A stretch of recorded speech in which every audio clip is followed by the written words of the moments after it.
नमस्कार दोस्तों, मैं हूं तुलसीराम सिंह और आप सभी लोगों का स्वागत है। आज अपना जो टॉपिक है वो है अगला एपिसोड, यानी कि हिंदू विधि भाग 14।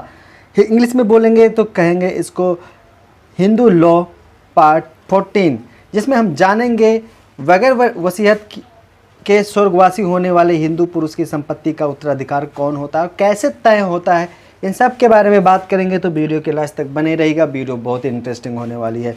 हिंदू विधि किसी भी हिंदू पुरुष को यह अधिकार देती है कि वह अपनी कोई भी अर्जित संपत्ति को कहीं पर भी वसीयत कर सकता है। हिंदू विधि के अंतर्गत किसी भी हिंदू पुरुष को इस बात का वाद नहीं किया जा सकता कि वह अपनी संपत्ति अपने परिजनों को ही वसीयत करे या उन्हें ही उत्तराधिकार में दे। स्वतंत्रता पूर्वक हिंदू पुरुष को यह अधिकार दिया गया है कि वह उसकी कमाई हुई संपत्ति को अपनी इच्छा के अनुसार किसी को भी कहीं भी उत्तराधिकार के रूप में दे सकता है या उसे दान कर सकता है। उसे अपना उत्तराधिकार चुनने की स्वतंत्रता है। मुस्लिम विधि की भांति यह बाध्यता नहीं है कि उत्तराधिकारी केवल संतान और संबंधी ही होंगे।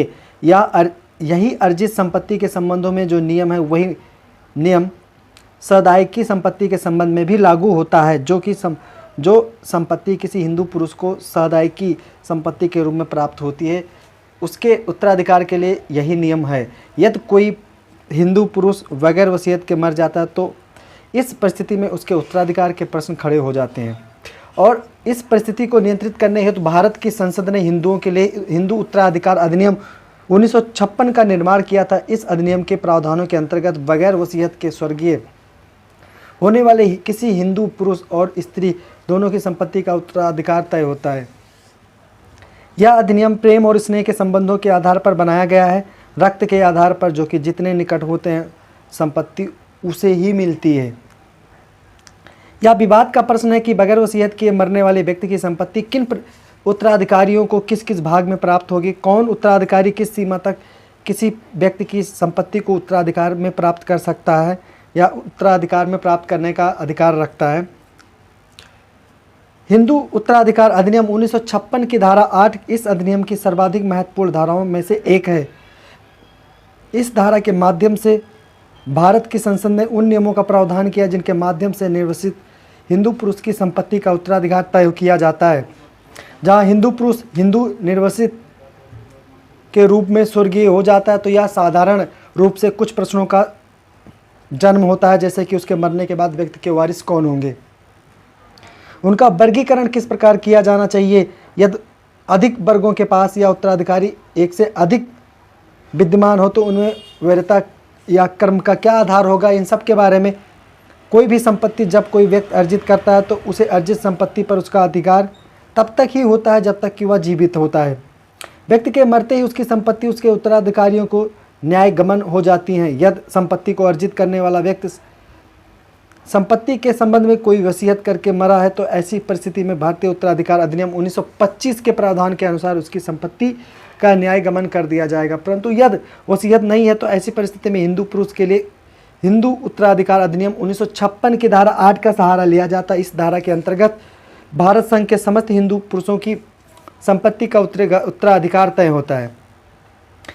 हिंदू उत्तराधिकार अधिनियम 1956 बगैर वसीयत के मरने वाले हिंदू की संपत्ति का उत्तराधिकार तय करता है।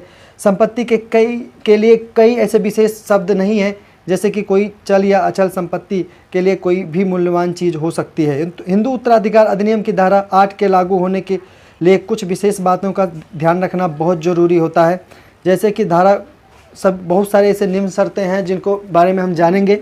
जो हिंदू उत्तराधिकार अधिनियम जब किसी व्यक्ति के मर जाने पर जो कि वसीयत नहीं करता तो उसके सामने कुछ ऐसे शर्तों, उनके जो उत्तराधिकारी होते हैं उनके सामने कुछ शर्तों को रखती है। जैसे किसी भी हिंदू की पुरुष की मृत्यु हुई हो, वह पुरुष इस अधिनियम के अंतर्गत हिंदू होना चाहिए।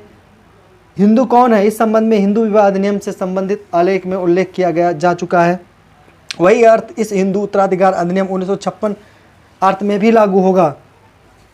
उसने अपने पीछे कोई संपत्ति छोड़ी हो, उसने अपनी संपत्ति के उत्तराधिकार के संबंध में कोई विधिमान वसीयत नहीं छोड़ी हो, यदि यह शर्तें पूरी होती तो हिंदू उत्तराधिकार अधिनियम 1956 की धारा 8 के अनुसार संपत्ति का उत्तराधिकार तय होगा। हिंदू उत्तराधिकार अधिनियम की धारा 8 किसी भी हिंदू पुरुष के संबंध में लागू होती है, किसी हिंदू नारी के संबंध में यह धारा लागू नहीं होगा।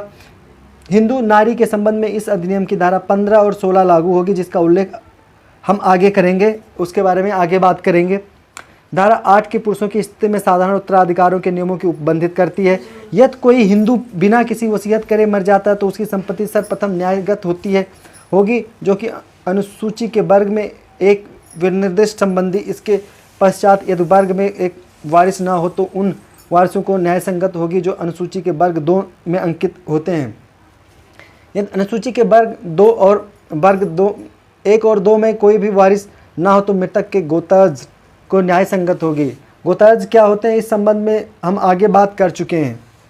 यदि कोई हिंदू बिना वसीयत किए स्वर्गवासी हो जाए तो उसके अनुसूची के वर्ग 1, 2 और गोत्रज में भी वारिस न हो तो संपत्ति मृतक के बंधुओं में न्याय संगत होगी।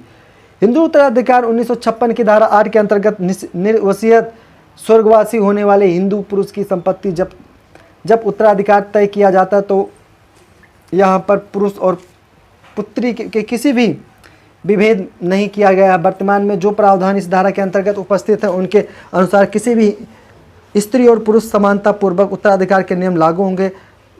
धारा 8 के अनुसार मतलब कुछ ऐसे तत्व हैं जिनके बारे में हम बात करते हैं, वो कौन से नियम लागू होंगे। वर्ग 1 में के वारिस, वर्ग 2 के वारिस, गोताज और बंधु। वारिसों का वर्गीकरण हेतु हिंदू उत्तराधिकार अधिनियम 1956 के भीतर समावेश की गई है। अनुसूची में किया गया है कि अनुसूची में वारिसों का उल्लेख किया गया है जिन्हें संपत्ति न्यायगत होती है। अधिनियम के अंतर्गत अनुसूची 2 प्रकार के वर्गों का में विभाजित किया गया या उल्लेख किया गया। अब ऐसा समझ सकते हैं, वर्ग 1 और वर्ग 2 संपत्ति पहले वर्ग के वारिसों को मिलती है, फिर वर्ग 2 के वारिसों को मिलती है। वर्ग 1 और वर्ग 2 के वारिसों का उल्लेख थोड़ा करेंगे इसमें संक्षेप में। वर्ग 1, इस वर्ग में मुख्य रूप से पुत्र, पुत्री, विधवा और माता का समावेश किया गया। यदि स्वर्गवासी होने वाले हिंदू पुरुष के पुत्र, पुत्री, विधवा और माता जीवित हैं तो ऐसी परिस्थिति में सभी को समान अधिकांश प्राप्त होते हैं, अंश प्राप्त होते हैं। यदि पुत्र या पुत्री की मृत्यु हो गई हो तो ऐसी स्थिति में उनकी संतानों को भी उनका अंश प्राप्त होगा। यदि पुत्र के भी मृत्यु हो गई है तो तीसरी पीढ़ी तक ये अंश प्राप्त होगा। समान अर्थ यह है कि किसी भी हिंदू पुरुष की संपत्ति उसके पुत्र, पुत्री, विधवा और माता को प्राप्त होती है। इस वर्ग में हिंदू पुरुष के माता का उल्लेख नहीं किया गया है और पुत्र और पुत्री की मृत्यु हो गई है तो ऐसी परिस्थिति में उनकी संतानों को प्राप्त होगा, अर्थात पड़पोती या पड़पोता तक संपत्ति न्याय संगत होगी। जब संपत्ति के मुख्य वारिस मुख्य मृत्यु प्राप्त हो गई हो तो अगली पीढ़ी वारिस बनती है। इस अनुसूची के वर्ग 1 निर्माण इस बात किया गया है कि 4 संबंध मुख्य अधिकार रूप से रखते हैं, जैसे पुत्र, विधवा और माता। वर्ग 2 में इस अनुसूची में पिता, भाई, बहन, भाई का पुत्र, बहन का पुत्र, भाई की पुत्री, बहन की पुत्री, पिता का माता, पिता की माता, पिता का विधवा, भाई की विधवा, पिता का भाई, पिता का बहन, माता पिता का भाई, माता की बहन। दोस्तों कैसी लगी ये वीडियो? काफ़ी इंटरेस्टिंग थी। ये आपका वारिस से रिलेटेड था। मगर इसके अलावा अगर आपका कोई सवाल है तो आप मुझसे कमेंट करके पूछ सकते हैं और मैं जल्दी मिलूँगा एक नए वीडियो में। जय हिंद।